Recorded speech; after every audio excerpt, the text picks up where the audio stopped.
അപ്പോഴാണ് ആർട്ട് ഇതിൻ്റെ സെക്കൻഡറി ആയിട്ട് മാറുന്നത്. മറ്റേതങ്ങനെ അല്ല. ഡാൻസ് ചെയ്തിപ്പം ഇണകൾ തമ്മിൽ ഭയങ്കര ഡാൻസാണ്. നമ്മൾ ഷാരൂഖ് ഖാനും ഒരു പെണ്ണും കൂടെ ഈ ബോളിവുഡ് ഡാൻസ് ചെയ്യുന്നതിനേക്കാളും വലിയ ഡാൻസാണ് ഈ കിളികളെല്ലാം ചെയ്യുന്നത്. അത് അവരാരെങ്കിലും എവിടെങ്കിലും പോയി ട്രെയിൻ ചെയ്ത് പഠിച്ചിട്ടൊന്നും അല്ലല്ലോ. അല്ലെങ്കിൽ ഭരതനാട്യം ഇങ്ങനെ കാണിക്കണം, ഇങ്ങനെ കാണിക്കണം എന്നൊന്നും കാണിക്കണ്ട. നന്നായി ചെയ്യാനറിയാവുന്നവരവർ. അവർക്ക് അത് കൃത്യമായിട്ട് അറിയാം. ഇത് കമ്മ്യൂണിക്കേഷൻ്റെ ആണെന്നറിയാം. എനിക്ക് നിങ്ങളെ ഇഷ്ടമായി, നമുക്ക് രണ്ടുപേർക്കും ഇഷ്ടമായി, സന്തോഷം പ്രകടിപ്പിക്കുന്നതാണ് ആർട്ട് എന്നുള്ള കാര്യമാണ് അറിയേണ്ടത്. അല്ലാതെ ആർട്ട് എന്താണ് സാമൂഹികമായ ഇതാണോ അല്ലയോ എന്നൊക്കെ പറയുന്നത് മനുഷ്യർ അവരുടെ ലോകം രൂപപ്പെടുത്തിയിട്ട് പലതരത്തിലുള്ള നിർവചനങ്ങളൊക്കെ പറഞ്ഞ് അങ്ങനെ ഉണ്ടാക്കി ഒരു ഹിസ്റ്ററിക്കകത്താണ് ഇത് സാമൂഹ്യ പ്രവർത്തനത്തിന് വേണ്ടിയാണെന്നും കലകലയ്ക്ക് വേണ്ടിയാണെന്നൊക്കെ പറയുന്നത്. ജീവിതത്തിനെ മനസ്സിലാക്കാത്തവരുടെ ഡിസ്കഷനകത്താണ് അതെല്ലാം ഉള്ളത്. അങ്ങനെ അത് മനസ്സിലാക്കേണ്ടത്. അല്ലെങ്കിൽ നമ്മളെല്ലാവരും ആർട്ടിസ്റ്റുകളാണ്. നമ്മളിപ്പോൾ ഇയാൾ ഇട്ടിരിക്കുന്ന ഉടുപ്പ് വളരെ സൗന്ദര്യമുള്ള ഒരു ഉടുപ്പല്ലേ. ആ ഉടുപ്പ് നമ്മൾ സെലക്ട് ചെയ്യുന്നത് എങ്ങനെയാണ്? അപ്പുറത്തിരിക്കുന്ന ആൾക്കാർക്ക് ഇത് കണ്ടാൽ ഇഷ്ടമാകുമെന്ന് അറിയുന്നത് കൊണ്ട് തന്നെയാണ് നമ്മൾ സെലക്ട് ചെയ്തിടുന്നത്. അത് കമ്മ്യൂണിക്കേറ്റ് ചെയ്യുന്നുണ്ട്. എന്നെ കണ്ടാൽ എങ്ങനെ ഉണ്ട് എന്ന് ചോദിക്കുന്ന ചോദ്യം ആളുകളുടെ മുന്നിൽ പ്രദർശിപ്പിക്കുന്നതാണ് നമ്മൾ ഈ ഒരുങ്ങുക എന്ന് പറയുന്നത്. രാവിലെ എണ്ണീറ്റിട്ട് നമ്മൾ ഒരുങ്ങുന്നത് മറ്റുള്ളവർക്ക് വേണ്ടി തന്നെയാണ്. നമുക്ക് വേണ്ടി നമ്മൾ ഒരുങ്ങുക എന്ന് പറയുന്നത് അവസാനം ഒരുങ്ങിയിട്ട് ഒരു ചിരി ചിരിക്കുന്ന കണ്ണാടി ചിരിക്കുന്നത് നമുക്ക് വേണ്ടി ചിരിക്കുന്നതാണോ? നമ്മുടെ ചിരി നന്നാണോ എന്ന് നോക്കിയിട്ട് പുറത്തോട്ട് ഇറങ്ങിയിട്ട് ആൾക്കാരെ പുഞ്ചിരിച്ച് ആളുകളെ ഇഷ്ടപ്പെടുത്താനാണ് നമ്മൾ അത് ചെയ്യുന്നത്. അത് വലിയ കമ്മ്യൂണിക്കേഷനാണ്. ആഹ്ലാദകരമായി ഞാനിരിക്കുന്നത്, എന്നെ നിങ്ങൾ ഇഷ്ടപ്പെടാനായിട്ട് കൊള്ളത്തില്ലേ എന്ന് ചോദിക്കുന്ന ചോദ്യം ഉന്നയിച്ചിട്ടാണ് നമ്മൾ ഒരുങ്ങി നിൽക്കുന്നത്. അതെ, ഇതിന് ശേഷമാണ് വാക്കുകളൊക്കെ, അല്ലാതെ തിരിച്ചല്ല. അതുകൊണ്ട് ആർട്ടാണ് ആദ്യം ഉള്ളത്. എന്ന് പറഞ്ഞാൽ അത് ഭാഷയിലാകാത്ത എക്സ്പ്രസ് ചെയ്യാനൊക്കുന്ന സന്തോഷവും സങ്കടവും എല്ലാം പ്രദർശിപ്പിക്കാൻ പറ്റുന്ന മേഖലയാണത്. നമ്മൾ വേഷത്തിനകത്ത് കറുത്ത വസ്ത്രം ധരിച്ചിട്ട് ദുഃഖം കാണിക്കുന്നത് ഇതെല്ലാം അതെങ്ങനെയാണ്? ഈ മീനിങ് നമ്മൾ ആരോപിതമായിട്ട് നമ്മൾ ഉണ്ടാക്കുന്നതല്ലേ. അപ്പം അതെല്ലാം നമ്മളങ്ങനെ ചെയ്തിട്ട് തന്നെയാണ്. അതുകൊണ്ട് ആദ്യ ആർട്ടിസ്റ്റുകളെ ഉള്ളു. ഇന്ദ്രിയങ്ങളിലെല്ലാം കണ്ണിനും ചെവിക്കും തൊട്ടും നമ്മളിങ്ങനെ സ്പർശിക്കുമ്പോൾ ഉണ്ടാകുന്ന ആഹ്ലാദം വലുതാ. സ്പർശനം കിട്ടാൻ ആൾക്കാർ വന്ന് നിൽക്കത്തില്ലേ? ഇതെല്ലാം നമ്മൾ അനുഭവിക്കുന്നില്ല. അതുകൊണ്ട് എല്ലാ ഇന്ദ്രിയങ്ങളും ആദ്യം നമ്മൾ ആർട്ടിസ്റ്റിക്കായ എക്സ്പ്രഷൻസാണ്. പിന്നെ നമ്മൾ ഈ ഭാഷ വികസിച്ച് അതുകൊണ്ട് നമുക്ക് അബ്സ്ട്രാക്റ്റായിട്ട് ഇഷ്ടംപോലെ കമ്മ്യൂണിക്കേറ്റ് ചെയ്യാൻ പറ്റുമെന്ന് വന്നപ്പോഴാണ് ആർട്ടിന് ആ നിലവാരത്തിൽ എംബലിഷ്മെൻറ്റിൻ്റെ യുക്തിക്കകത്ത് ഇതിനെ ഈ ഭാഷയെ പൊലിപ്പിക്കുന്നതായിട്ടാണ് നിൽക്കുന്നത്. ആദ്യകാലത്ത് കവിതയിലായിരുന്നു എല്ലാവരും എഴുതുകയും പറയുകയും ചെയ്തിരുന്നത്. എല്ലാ ഇതിഹാസങ്ങളും കവിതയ്ക്കകത്തല്ലേ. കാരണം ഇത് ഓർമ്മിച്ച് വയ്ക്കാൻ ഈ കവിതയാണ് എളുപ്പം. ഹിസ്റ്ററി എന്ന് പറഞ്ഞാൽ പണ്ട് എഴുത്ത് ഭാഷയില്ലാതിരുന്ന സമയത്ത് എല്ലാ കാവ്യങ്ങളാണ് എഴുതിയിട്ടുള്ളത്. അത് കണക്ക് പഠിപ്പിക്കുന്നതും കാവ്യത്തിലാണ്, അല്ലാതെ തിരിച്ചല്ല. ഇപ്പൊ ആൾക്കാർ പഠിപ്പിക്കുമ്പോൾ നമ്മൾ പാട്ട് പാടി കുട്ടികളെ പഠിപ്പിക്കണം. പണ്ട് പാട്ടിലായിരുന്നു എല്ലാം പഠിപ്പിച്ചിരുന്നത്.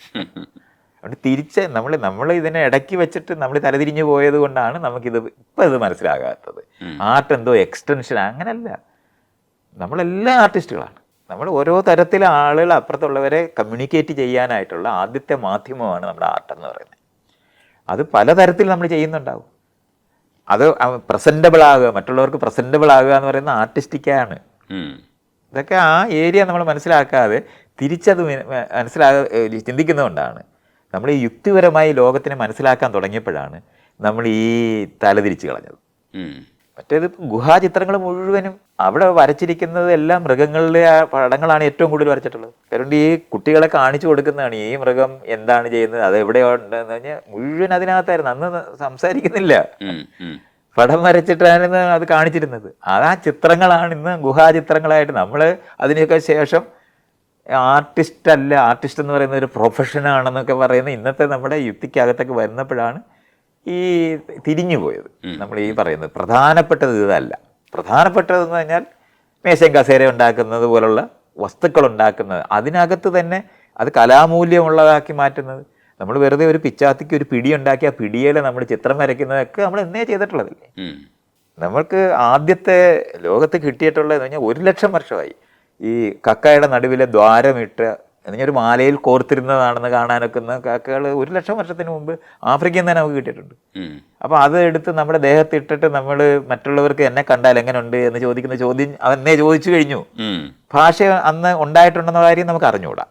നമുക്കത് കരുണ്ട് അതിന് തെളിവ് ഭാഷയിൽ ഭാഷ എന്ന് ഒറിജിനേറ്റ് ചെയ്തു എന്നുള്ളതിന് നമുക്കൊരു തെളിവ് ഭൗതികമായി കാണിക്കാനൊക്കത്തില്ല. മെറ്റീരിയൽ ആയിട്ട് കാണിക്കാനായിട്ട് പാടാണ്, കാരണം അത് ഇല്ല. ശബ്ദത്തിന് നമുക്ക് അങ്ങനെ ക്യാപ്ചർ ചെയ്ത് വെക്കാൻ കഴിയാതിരുന്നതുകൊണ്ടാണ് നമുക്കത് കാണാൻ പറ്റാത്തത്. പക്ഷേ ഭാഷ നമ്മുടെ ലാറിങ്സ്, നമ്മുടെ തൊണ്ടയൊക്കെ ശരിയായി വരണമെങ്കിൽ ലക്ഷക്കണക്കിന് വർഷം കൊണ്ടേ പറ്റത്തുള്ളൂ, നമുക്ക് കാണാൻ പറ്റും. അപ്പോൾ അത് കാരണം കൊണ്ട് ഒരു ദിവസം കൊണ്ട് പെട്ടെന്ന് ഭാഷ പ്രത്യക്ഷപ്പെട്ടതല്ലെന്നും കാണാൻ പറ്റും. ശരീരം വളരെയധികം ഒരുങ്ങി ശബ്ദം വളരെ നേർത്ത തരത്തിൽ വിന്യസിക്കാനുള്ള എബിലിറ്റി. ഇപ്പോൾ ചിമ്പാൻസിയെ നമ്മൾ പറയുന്നത് പഠിപ്പിക്കാൻ ഒക്കത്തില്ല, അതിന് ആ തൊണ്ട അങ്ങനെ ഇല്ല. അതുകൊണ്ട് നമ്മൾ ഇനി എത്ര പഠിപ്പിച്ചാലും സൈൻ ലാംഗ്വേജ് ഒക്കെ കുറച്ച് പഠിപ്പിക്കാം എന്നുള്ളതല്ലാതെ ഭാഷ പഠിപ്പിക്കാൻ പറ്റത്തില്ല. അപ്പോൾ ഭാഷ എന്ന് പറയുന്ന എബിലിറ്റി മനുഷ്യർക്ക് രൂപപ്പെട്ടിരിക്കുന്നത് ആയിരക്കണക്കിനല്ല ലക്ഷക്കണക്കിന് വർഷം കൊണ്ടാണെന്ന് കാണേണ്ടതുണ്ട്. പക്ഷെ തെളിവ് നമുക്ക് എടുക്കാനൊക്കത്തില്ല, കാരണം അത് അവിടെ ഭിത്തിക്ക് പടയുക കാണുമല്ലോ. അത് എഴുത്തു ഭാഷ. അക്ഷരം എഴുതി തുടങ്ങിയത് നമുക്ക് ഉള്ള തെളിവെന്ന് പറയുന്നത് ഒരു 8,000 വർഷത്തിനകത്തേ ഉള്ളൂ ലിപി ഉണ്ടാകുക എന്ന് പറയുന്നത്. അപ്പോൾ വാമൊഴിയായിട്ടായിരുന്നു എല്ലാവരും, അതുകൊണ്ടാണ് കവിതയിലായിരുന്നു എല്ലാവരും സംസാരിച്ചിരുന്നതെന്ന് അറിയേണ്ടതുണ്ട്. ആദ്യം കവിതയിലാണ് ഉണ്ടെന്നേ, കാവ്യങ്ങളാണ് എഴുതിയിരുന്നത്. ആദ്യം എഴുതിയതെല്ലാം ശ്ലോകങ്ങളും പദ്യങ്ങളും എന്തുകൊണ്ടാണ് ഉണ്ടാകുന്നതെന്ന് ചോദിച്ചാൽ ഇത് മെമ്മറൈസ് ചെയ്യാൻ എളുപ്പമാണ്. അത് അങ്ങനെയാണ് പാട്ടൊക്കെ വരുന്നത്. അതുകൊണ്ട് കാവ്യാത്മകമായ ജീവിതത്തിനകത്തു നിന്ന് കുറച്ച് എന്താ പറയണ്ടേ, അത്രയും കവിതയില്ലാത്ത കഷ്ടം പിടിച്ച ജീവിതമാണ് നമുക്കിപ്പോൾ ഉള്ളത്. ഈ ഇപ്പോൾ ഉള്ളതെന്ന് പറഞ്ഞപ്പോൾ അതിനെ തുടർന്ന് നമ്മൾ കാൽപ്പനികത നമ്മുടെ ഒരു പ്രശ്നമാണ്. അപ്പോൾ ഈ കാൽപ്പനികതയുമായി ബന്ധപ്പെട്ടാണ് ശരിക്കും നമ്മൾ പണ്ട് നല്ലതായിരുന്നു, പണ്ടത്തെ പാട്ടുകൾ നല്ലതായിരുന്നു, പണ്ടത്തെ കുടുംബ വ്യവസ്ഥ ജീവിതം നല്ലതായിരുന്നു, ഇതെല്ലാം പണ്ടായിരുന്നു ഉണ്ടായിരുന്നത്. ഇന്നും നമുക്ക് ആധുനികമായിട്ടുള്ള കാര്യങ്ങളെയൊക്കെ തള്ളിക്കളഞ്ഞുകൊണ്ട് ഏതോ ഒരു കാലഘട്ടത്തിൽ നമ്മൾ ഒരു മാവേലി നാടിനെ അനുഭവിച്ചിരുന്നു എന്നുള്ള അർത്ഥത്തിൽ സംസാരിക്കാറുണ്ട്. ഇത് ശരിക്കും ഒരു കാൽപ്പനികതയ്ക്ക് അപ്പുറത്തേക്ക് ഒരു ചരിത്രബോധം ഇല്ലാത്തൊരു പറച്ചിലല്ലേ? ആളുകളുടെ കൊതികളാണ് ആ പറയുന്നത്. കുട്ടിക്കാലത്തേക്ക് പോകുന്ന മനുഷ്യരുടെ നമുക്ക് ഉത്തരവാദിത്തമുള്ള മനുഷ്യരായി മാറുന്ന സമയത്ത് ജീവിതം ഭാരമായിട്ടൊക്കെ തോന്നും. കുട്ടിക്കാലത്ത് ഉത്തരവാദിത്തങ്ങളില്ല, വല്ലവരുടെ ഉത്തരവാദിത്തം ജീവിച്ചാൽ മതി. അത് കാരണം കൊണ്ട് തിരിച്ച് കുട്ടിക്കാലത്തേക്ക് നൊസ്റ്റാൾജിക്കായിട്ട് പറയുന്നവരുടെ ലോകമാണ്. അങ്ങനെ അല്ലാതെ ഉത്തരവാദിത്തത്തോടെ സ്വാതന്ത്ര്യം വന്നിട്ടില്ലാത്തത് കൊണ്ടാണ് ഈ നൊസ്റ്റാൾജിക്ക് ആകുന്നത്. സത്യത്തിൽ ഇപ്പോഴാണ് കുറച്ചുകൂടെ അറിവ് കൂടുതൽ കിട്ടുക, അപ്പോൾ കുറച്ചുകൂടെ ആസ്വാദനവും നമ്മുടെ ഒരു ജീവിത നിലവാരവും കൂടിയിട്ടുണ്ട്. അപ്പം കൂടുതൽ നല്ല ജീവികൾ അല്ലെങ്കിൽ നല്ല ജീവിതം ജീവിക്കാൻ പറ്റുന്നത് ഈ ഒരു സാഹചര്യത്തിലല്ലേ? ആണ്. പക്ഷേ നമ്മുടെ ലോകം നമ്മൾ കെട്ടപ്പെടുത്ത് മനുഷ്യചരിത്രം അങ്ങനെയല്ല. പല ഗോത്രങ്ങളിൽ കഴിഞ്ഞ മനുഷ്യരെ ഒന്നിക്കുക എന്ന് പറയുന്നത് താനേ ഒന്നിച്ചതല്ല, ബലപ്രയോഗത്തിൽ മാത്രമാണ് ഒന്നിച്ചത്.